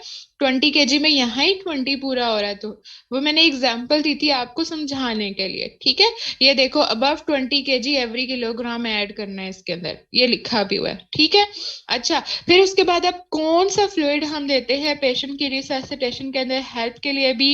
रिंगर लैक्टेट ज्यादा यूज किया जाता है, लेकिन कुछ कहते हैं कि रिंगर लैक्टेट ना दिया जाए, रिंगर एसिडेट दिया जाए, ताकि लैक्टेट जो है वो ज्यादा ना हो, कैपिलरी लीकेज वगैरह ना हो।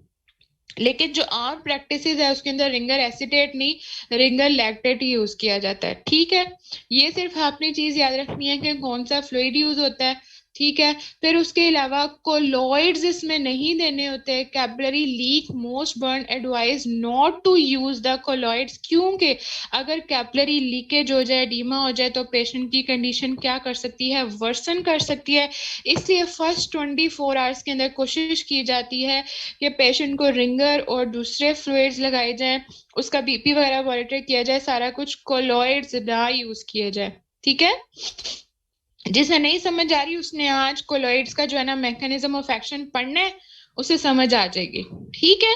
अच्छा, फर्स्ट 24 आवर्स में, why? Because first 24 hours are crucial resuscitation phase होता है। उसके अंदर हमने जो है क्या कहते हैं, उसका बर्न जो होता है, जितने परसेंटेज होता है उसको हमने पूरा करना होता है। यूं समझ लें कि जितना उसका एरिया बर्न हुआ है, जितनी उसकी नेक्रोसिस हुई है, जितनी उसके साथ ज्यादती हुई है, जितना उसका लॉस हुआ है, ये लेम में मैं कह रही हूँ, ठीक है, उसको कंपेंसेट करने के लिए हमने ये फ्लूइड्स लगाने होते हैं, ताकि जो उसका जो वो कोलैप्सिंग फेज में जा रहा है, बीपी कम हो रहा है, हाइपोटेंशन, हाइपोवोलीमिया वगैरह, जिसकी वजह से उसकी जान जा सकती है, वो सारी चीजें बचाई जा सके। बाकी पट्टियां शटियां करना, सब कुछ करना, वो बात की चीज है, ठीक है। अच्छा, अब वही बात आ जाती है, हमने उसको बेचारे को रिससिटेट कर लिया, उसको वापस ले आए, इस काबिल कर दिया कि वो वाइटली स्टेबल हो गया। अब उसके बाद उसको कहाँ भेजेंगे? एमओटी में, और उससे कहेंगे भाई अब अपनी पट्टियां शटियां करा लो। अब उस पट्टियां शटियों में हमने क्या करना है, डिपेंड करता है बर्न को, क्लासिफिकेशन देखनी है, सुपरफिशियल है, डीप है, फिर उसके अकॉर्डिंग हमने बैंडेज करनी है, उसके अकॉर्डिंग हमने उसको क्रीम्स वगैरह अप्लाई करनी है, टॉपिकल अप्लाई करना है। अब मुझे साथ साथ बताएं कौन कौन सी यूज होती हैं ज्यादा? क्वेंच यूज होती है, और पोलीफैक्स यूज होती है, जो प्रैक्टिसेस में यूज होती है, और सल्फा सैलाजिन यूज होती है। और कोई है जो यूज होती है जो आप लोगों को आती हो? कौन सी फेस पे यूज नहीं करते और कौन सी बॉडी पार्ट्स पे यूज करते हैं? सो गए हैं लगता है सारे। ठीक है, हम अपना लेक्चर यहीं पे स्टॉप कर रहे हैं, नेक्स्ट नहीं पढ़ेंगे फिर। सो गए हैं सारे? नहीं तो बताओ ना मुझे कौन कौन सी यूज होती है। क्वेंच यूज होती है? नहीं पता? अच्छा, ठीक है। हाँ, क्वेंच यूज होती है और उसमें ज्यादातर, और सल्फा सैलाजिन यूज होती है, साथ में जाइलोकेन ऐड करते हैं, ताकि अगर ज्यादा हो और पेशेंट ज्यादा चीखने चिल्लाने वाला हो तो उसको साथ ना लिग्नोकेन मिक्स करके दे देते हैं, और दूसरा उसका इफेक्ट भी ज्यादा जल्दी, एफिकेसी भी उसकी ज्यादा होती है, इस वजह से भी। और जाइलोकेन के साथ ना, ताकि वो जो पार्ट है, जो एरिया, वो सुन हो जाए। और इसके अलावा अगर ज्यादा डीप बर्न है, अगर डीप थिकनेस बर्न है, तो उसके अंदर आप एक बैक्टीग्रॉज लगाते हो, ऐसे जाली जैसा लगाते हो, ताकि बैक्टीरियल इन्फेक्शन से भी वो बच सके, एसेप्टिक मेयर्स के साथ, और लूज बैंडेज करते हो। इसकी क्या वजह? इसकी क्या वजह है? सोचें, तब तक हम ये अंडरलाइन कर लें। ये आपने परसेंटेजेस और साथ में नाम याद रखने हैं, ठीक है, इन सब के आपको नाम आने चाहिए। मेफेडिन एसीटेट क्रीम, सिल्वर नाइट्रेट, ज्यादातर जो यूज होती है वो सिल्वर सल्फा सैलाजिन यूज होती है, ठीक है। फिर सिल्वर सल्फा सैलाजिन विद सीरियम नाइट्रेट भी यूज होती है। हाँ, ठीक है। यूसुफ, ये आपका आंसर इसका है कि हम जाइलोकेन के साथ क्यों देते हैं, ताकि पेन ना हो। दूसरा सवाल मैंने ये किया था कि हम लूज बैंडेज क्यों करते हैं। बैक्टीग्रॉज हम इसलिए लगाते हैं कि साथ अटैच ना हो जाए उसकी, और स्वेर ना हो जाए कंडीशन, और बैक्टीरियल जो है उसको कवर भी मिल जाए, ठीक है। लूज बैंडेज हम इसलिए करते हैं ताकि प्रेशर नेक्रोसिस ना हो सके। वेरी गुड वजीहा, शाबाश, ठीक है। फिर रीस्टोरेशन ऑफ एपिडर्मल कवर, ठीक है, ये डिपेंड करता है कितने जो है परसेंटेज बर्न हुआ है, उसके अकॉर्डिंगली फिर हम उसको ट्रीट करते हैं। अच्छा, ये हमने बैक्टीग्रास की भी बात कर ली सारी। जो लास्ट इंपॉर्टेंट थिंग रह गई है ना हमारे चैप्टर की और हमारे लेक्चर की, वो है एस्केरोटमी। कभी नाम सुने हैं एस्केरोटमी क्या होती है? ये देखी है कभी इस तरह की होते हुए सर्जिकल प्रोसीजर्स में? क्यों तुम लोग क्लिनिकल्स में नहीं जाते? तुम लोग ईओटी सर्जरीज रोटेशंस वगैरह में नहीं जाते? ऑपरेशन थिएटर्स में? चलो ठीक है, कोई बात नहीं, मैं बता देती हूँ। अच्छा, जब पेशेंट जो है वो स्वेयर बर्न के साथ, सिलेंडर बर्न के साथ या फिर ब्लास्ट वगैरह के साथ आता है, तो उसकी बॉडी इस तरह से आप देखोगे, आगे हाउस जॉब में एक्सपीरियंस करोगे, इस तरह से ऐसे स्टिफ हुई होती है, अकड़ी हुई होती है। ठीक है, तो उससे क्या होता है बेसिकली, ये जो बॉडी है सरफेस अकड़ी हुई होती है स्टिमुलस की वजह से, बर्न की वजह से, ये प्रेशर का काम कर रही होती है और इसकी वजह से क्या हो सकता है, नेक्रोसिस हो सकती है। ठीक है, टॉनिक का काम करती है, प्रेशर का काम करती है, और नीचे जो वेस्क्यूलर सप्लाई है उसको जो है ना प्रेशराइज, ऊपर से प्रेशर दे रही होती है, बंद कर रही होती है, और उसकी वजह से क्या होता है, ये जो ऊपर के मसल्स है ना, ये खराब करते हैं सारा काम। ये जो ऊपर के मसल्स होते हैं वो स्टिफ हो जाते हैं, रिजिड हो जाते हैं, अकड़ जाते हैं, और उसकी वजह से क्या होता है, नीचे प्रेशर इफेक्ट आ रहा होता है, नेक्रोसिस होने का चांसेस होता है, और वेस्क्यूलर सप्लाई स्टॉप होने का चांसेस होता है, और उसकी वजह से क्या हो सकता है, वहां की जो सप्लाई है वो खत्म हो जाएगी, ब्लड सप्लाई, तो वहां का जो ऑर्गन है वो जाया हो जाएगा। ठीक है, गैंग्रीन हो जाएगी। ठीक है, सिंड्रोम हो जाएगा, जिसका मैंने आपको आज पढ़ने को कहा था। क्या नाम है उस सिंड्रोम का? Compartment syndrome. ठीक है, तो प्रेशर को रिलीज करने के लिए नीचे और वाइटल ऑर्गन्स हैं वो भी डैमेज कर सकते हैं। उसको रिलीज करने के लिए, प्रेशर को रिलीज करने के लिए, वाइटली स्टेबलाइज करने के लिए, पेशेंट को वेस्कुलर सप्लाई सिक्योर करने के लिए हम करते हैं escharotomy. This is the surgical procedure. और अगर हमने सिर्फ हाथों की या स्मॉल एरिया की करनी हो तो हम लोकल एनेस्थीसिया से कर सकते हैं, लेकिन अगर ज्यादा body surface area, above 35% body surface area हो, पूरी बॉडी की स्क्लेरोटमी करनी हो, तो फिर वो हम अंडर जीए करते हैं। और उसमें स्पेसिफिक लैंड मार्किंग्स होती हैं। ये लैंड मार्किंग्स हैं, ऐसे ही नहीं उठा के कर देनी। स्पेसिफिक लैंड मार्किंग्स देखी जाती हैं अंडर द कंसिडरेशन कि कोई मेजर वेसल या जो मेजर आर्टरी, वेन या नर्व जो है डैमेज ना हो जाए, और उसकी वजह से एक बेचारी जगह को बचाते बचाते दूसरी जगह का नुकसान कर दें। तो ये कुछ लैंड मार्किंग्स हैं जो आपको पता होनी चाहिए। इस तरीके से जो है वो हम स्क्रोटमी करते हैं। एक पूरा प्रोसीजर होता है। ठीक है, उससे क्या होता है, प्रेशर रिलीज हो जाता है, बॉडी को इसी तरह ही रखते हैं जब तक ये पेशेंट जो है वो स्टेबलाइज नहीं करता। फिर जैसे ही प्रेशर रिलीज होता है, ठीक हो जाता है, फिर इसको यहाँ से स्टिच कर देते हैं वापस। ठीक है, अगर कोई इंटरेस्टेड है तो फिर वो यूट्यूब पे इसकी एक वीडियो भी देख सकता है। ठीक है, उसमें भी इसी तरह की डायग्राम है। तो आपके लिए क्या इंपॉर्टेंट है, स्क्लेरोटमी क्या होती है, कैसे करते हैं, कौन कौन सी लैंड मार्किंग्स इसमें इन्वॉल्व होती हैं, क्या टेक्निक है इसको करने की। ठीक है, ये चीजें आपके लिए इंपॉर्टेंट है।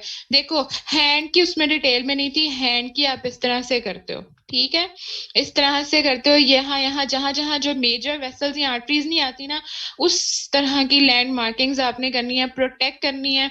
कुछ रैंडम भी करते हैं सर्जन एक्सपीरियंस के थ्रू, लेकिन ज्यादा अच्छा ये होता है कि आप प्रॉपरली जो तरीका है एनाटॉमिकल उसके अकॉर्डिंगली करें। ठीक है, इतनी बात समझ आ गई है? अब आप लोगों ने इंटरेस्ट के साथ जो है वो करनी है और देखनी भी है। ठीक है, आपकी बुक के अंदर लिखा हुआ है अपर लिम के अंदर mid axial anterior to elbow line, nerve damage ना हो। फिर हैंड्स के अंदर mid line in the digits से स्टार्ट करना है। लोअर लिम के ऊपर मिड एक्सियल पोस्टीरियर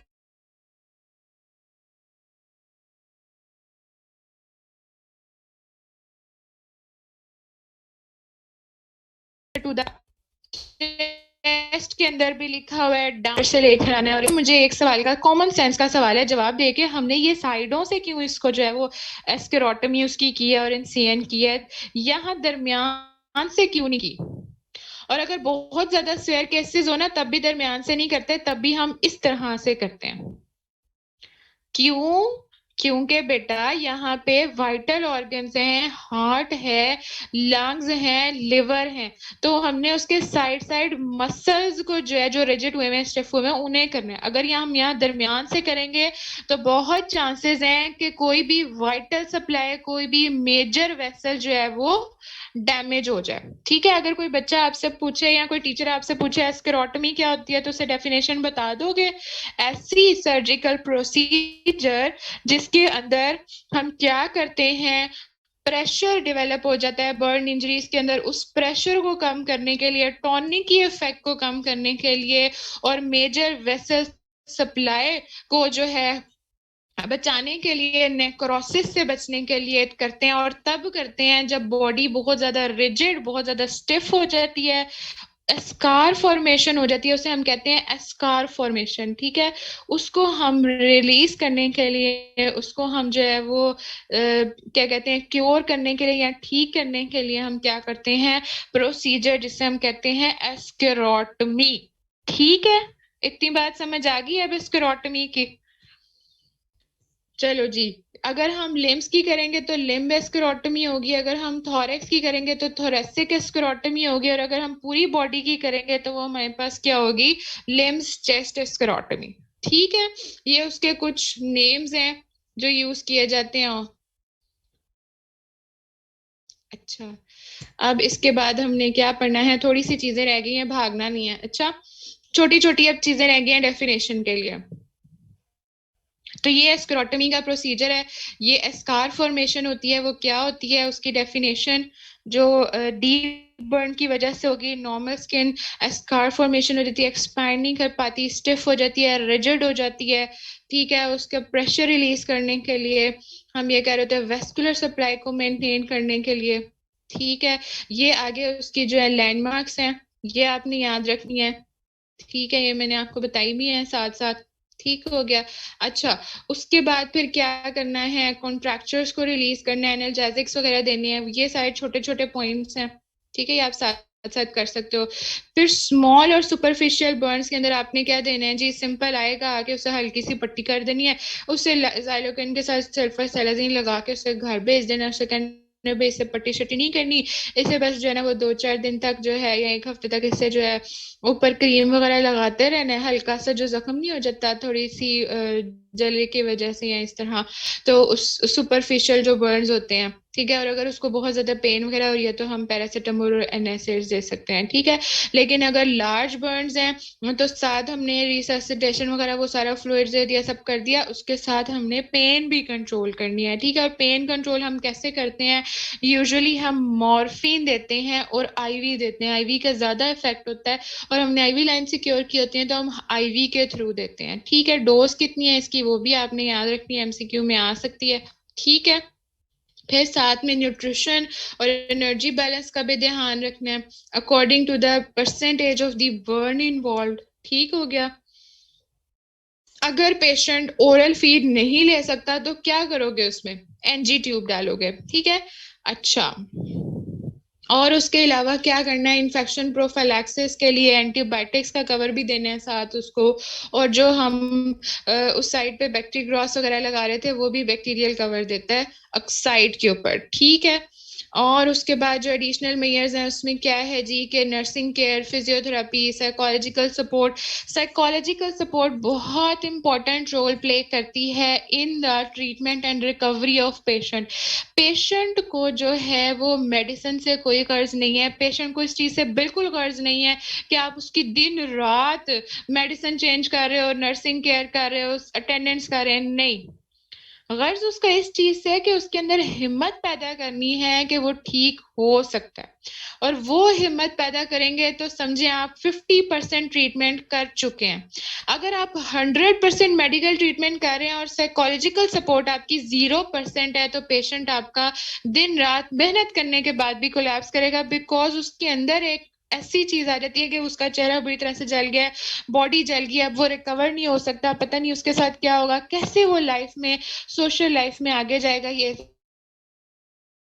सारी चीजें। तो जो साइकोलॉजिकल सपोर्ट होती है बर्न्स के अंदर, वो 50% ट्रीटमेंट रोल प्ले करती है। सक्सेसफुल जो ट्रीटमेंट्स हैं उसमें 50% जो रोल है वो साइकोलॉजिकल सपोर्ट का है। ये इंपॉर्टेंट है आपके लिए आगे लाइफ के लिए, चाहे यूनिवर्सिटी क्वेश्चन के लिए इंपॉर्टेंट हो या नहीं। ठीक है। अच्छा, साथ में कर्लिंग अल्सर्स और गैस्ट्रिक इरोजन के पीपीआई H2 ब्लॉकर्स, ये क्या होते हैं कर्लिंग अल्सर्स, कोई मुझे बताएगा? अगर इनहेलेशनल बर्न हो या कार्बन डाइऑक्साइड कार्बन मोनोऑक्साइड की वजह से जो म्यूकोजा है, जो इसोफेजियल लेयर है, वो इन्वॉल्व होती है, अल्सरेशन हो जाती है, परफोरेशन हो जाती है, उसको हम कहते हैं कर्लिंग अल्सर्स। ठीक है, वो क्या बनते हैं? Curling ulcers. ठीक है। और मल्टीपल कोई और गैस्ट्रिक इरोजन हो ड्यू टू एनी इंजरी, ठीक है, उसके अंदर हमने क्या देना है? फिर पीपीआईज और H2 ब्लॉकर्स वगैरह देने हैं ताकि वो जो है आहिस्ता आहिस्ता हील करें। ठीक है जी। अब हमारे पास एंड पे आ जाता है non thermal Burns. Non thermal Burns के अंदर कौन कौन से आते हैं? एसिड बर्न्स, एल्कली बर्न्स, ठंड की वजह से भी बर्न्स हो जाते हैं, फ्रॉस्टबाइट हो जाता है, ट्रेंच फुट हो जाता है, radiation Burns, electrocution, electrical injury Burns, ये सारे। ठीक है। अच्छा, इसके अंदर भी स्क्लेरोटमी की जरूरत पड़ सवाल है। इसके अंदर अगर डीप बर्न्स हो तो इलेक्ट्रोक्यूशन बर्न्स में हो सकती है जरूरत, बिल्कुल हो सकती है अगर इलेक्ट्रोक्यूशन हाई वेलोसिटी का हो तो। ठीक है। और केमिकल्स और जो केमिकल एसिड बेस्ड बर्न्स है उसे किस तरह से ट्रीट करते हैं? एंटीडोट्स वगैरह से। ठीक है। और इसके अंदर ज्यादातर जो होता है रिएक्शंस टिश्यू डैमेज, और अगर उसने क्या कहते हैं ओरली ले लिया है तो फिर हमने उसके अंदर क्या करना होता है? साथ एक और पॉइंट ऐड करना है, गैस्ट्रिक लेवाज करना होता है, गैस्ट्रोस्कोपी एंडोस्कोपी करनी होती है देखने के लिए परफोरेशन को। ठीक है। मुझे लगता है सारे सो गए हैं। मैं फिर ये नहीं दूंगी, अगर 5 मिनट रहते हैं हमारे पास, अगर आप नहीं सुनना चाहते तो फिर हम ये नहीं करेंगे, मैं इसको सिर्फ रीड करने के लिए लेबल कर दूंगी, और जो फर्स्ट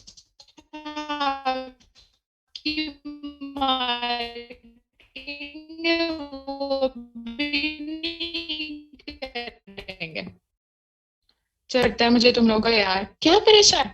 ठीक है। तो एसिड्स और एल्कली बर्न्स के अंदर हमने क्या देना होता है? एंटीडोट्स देने होते हैं। ठीक है। साथ में मैंने आवाज कट रही थी तो बताया करो ना, फौरन आवाज कट रही थी शोर डाल दिया करो फौरन। ठीक है। अच्छा, साथ में अगर ओरली उसने लिया है तो फिर नहीं स्क्रीन चलेगी, सरदार सिर्फ आपकी गई है। तो साथ में आपने गैस्ट्रिक लेवाज भी करना होता है, म्यूकोजा को डैमेज देखने के लिए गैस्ट्रोस्कोपी एंडोस्कोपी कर सकते हैं। फिर उसके अंदर वही सारी आपने ATLS सपोर्ट वगैरह करनी है।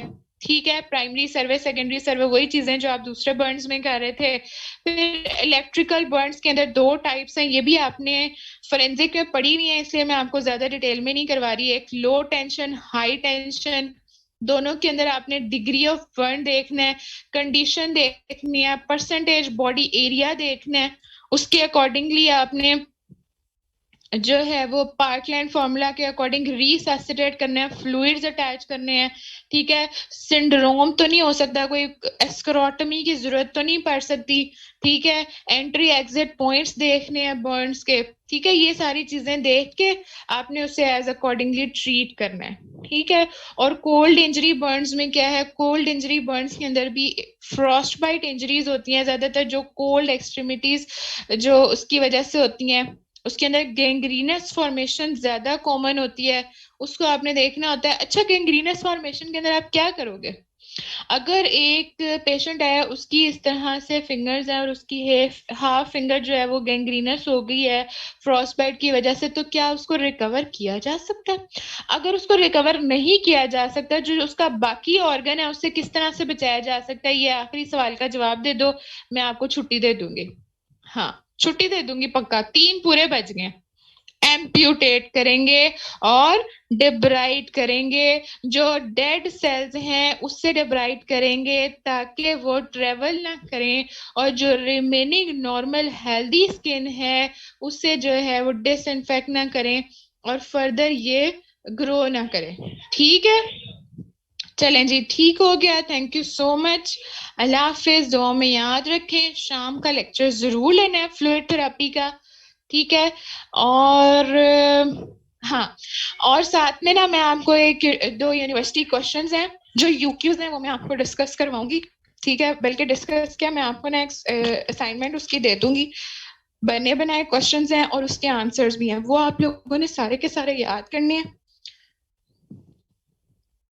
हाँ, एमसीक्यूज, हाँ बिल्कुल, याद ही नहीं कराया आप लोगों ने। एटीएलएस के भी मैंने एमसीक्यूज, नहीं एटीएलएस तो टेस्ट में हो गया था। लास्ट लेक्चर कौन सा लिया था जिसके एमसीक्यूज नहीं करवाए? एनेस्थीसिया एनाल्जेसिया के नहीं करवाए, चलो कोई बात नहीं। कल हम इंशाल्लाह जो है ना वो इसके कर लेंगे, ये जो आज हमने पढ़ा है बर्न इंजरीज के। और कल आज शाम को ना मैं आपको दे दूंगी लेक्चर से पहले ना एनेस्थीसिया एनाल्जेसिया के, ठीक है? और इसके अलावा जो मैंने आज आपसे शेयर करने हैं यूक्यूज उसके, बर्न इंजरीज के, वो आपने 100% अजबर कर लेने। अगर वो आपने कर लिया तो समझो आपका चैप्टर तैयार हो गया और आपका यूक्यू भी तैयार हो गया, ठीक है बच्चे? ये आपका फोरेंसिक में भी बना हुआ था टेबल, कोई मुश्किल टेबल नहीं है, इसको आपने सिर्फ रीड करना है। अगर नहीं समझ आती तो आप मुझसे पूछ लें। इसमें यही है जो हम उसमें कह रहे थे, बर्न इंजरीज में एस्केरोटमी कह रहे थे, साथ में एम्प्यूटेट कर रहे थे गैंग्रीनस को, अगर बहुत वो जो कोल्ड इंजरीज है उसकी वजह से, और इनपुट आउटपुट मॉनिटर कर रहे थे। इसमें एक वर्ड लिखा हुआ है फिशियोटमी का, तो जिस तरह स्क्लेरोटमी होती है ना, उसी तरह फिशियोटमी भी होती है। फिशियोटमी में बेसिकली क्या करेक्टरिस्टिक होता है, एस्क्लेरोटमी में ना आप डीप जाते हो, ठीक है? फिशियोटमी फेस की नहीं होती। फिशियोटमी में बेसिकली क्या होता है, बेटा सरदार, यूक्यूज बहुत ज्यादा थे और उसके आंसर्स भी साथ लिखे हुए थे, तो मैंने कहा कि आपको एंड पे दे दूंगी याद करने के लिए भी, और आप वो अपने पास सेव भी रखोगे। अगर मैं अपने लेक्चर में देती ना, इसका तुम लोगों को ही लॉस होता, क्योंकि लेक्चर तो देना अलाउ नहीं है, फिर तुम लोग मेरे से स्क्रीनशॉट्स मांगते, मैंने तुम लोगों का फायदा सोचा है, ठीक है? अच्छा, इसके अंदर जो है ना टेबल्स बेले एंड लव के करने की जरूरत नहीं है कोई भी। अच्छा, मैं बता रही थी फिशियोटमी, सुन लो जाने से पहले, फिशियोटमी क्या होती है? इसके अंदर फेस की नहीं हम करते, फिशियोटमी में फेशियाज इन्वॉल्व होते हैं, जो आप एनाटॉमी में पढ़ते थे, शाबाश। सुपरफिशियल फेशिया, डी फेशिया, कुछ याद आ रहा है? तो उसके अंदर क्या होता है, बेसिकली इसका भी फंक्शन एस्करोटमी जैसा ही होता है, लेकिन स्पेसिफिकली कंपार्टमेंट सिंड्रोम के लिए होता है ये भी। लेकिन इसके अंदर हम फेशियाज को कट करते हैं, उसको इंसाइज करते हैं प्रेशर और स्वेलिंग को रिलीफ करने के लिए। टिश्यूज जो नीचे एरिया जो प्रेशर दे रहे होते हैं, ऊपर या कर रहे होते हैं, उससे जो है इंसाइज करते हैं या कट करते हैं, ओपन करते हैं, ताकि वो प्रेशर रिलीज हो और नीचे के जो स्ट्रक्चर्स हैं वो क्या कहते हैं, रिलीज हो। ये ज्यादातर कहाँ पर होती है, आर्म पे, हैंड पे, फुट पे और एब्डोमेन पे, ठीक है? और एस्केरोटमी स्कार फॉर्मेशन के बाद जब हम करते हैं वो होती है एस्केरोटमी। लिटिल डिफरेंस है लेकिन है, ठीक है? तो एस्केरोटमी और फेशियोटमी की समझ आ गई है अब? एस्केरोटमी ज्यादातर थर्ड डिग्री बर्न्स में यूज होती है, जब एस्कार फॉर्मेशन हो जाती है। सर्कमफ्रेंशियल बर्न्स होते हैं एंटीरियर ट्रंक और एक्सट्रीमिटीज के अंदर। और फेशियोटमीज अगर कोई वोल्टेज इलेक्ट्रोक्यूशन के केसेस के अंदर जो है ये ज्यादातर यूज होती है। High voltage injuries, crush injuries, ठीक है? कोई एग्जिट एंट्री वुंड इंजरीज, जो एग्जिट एंट्री में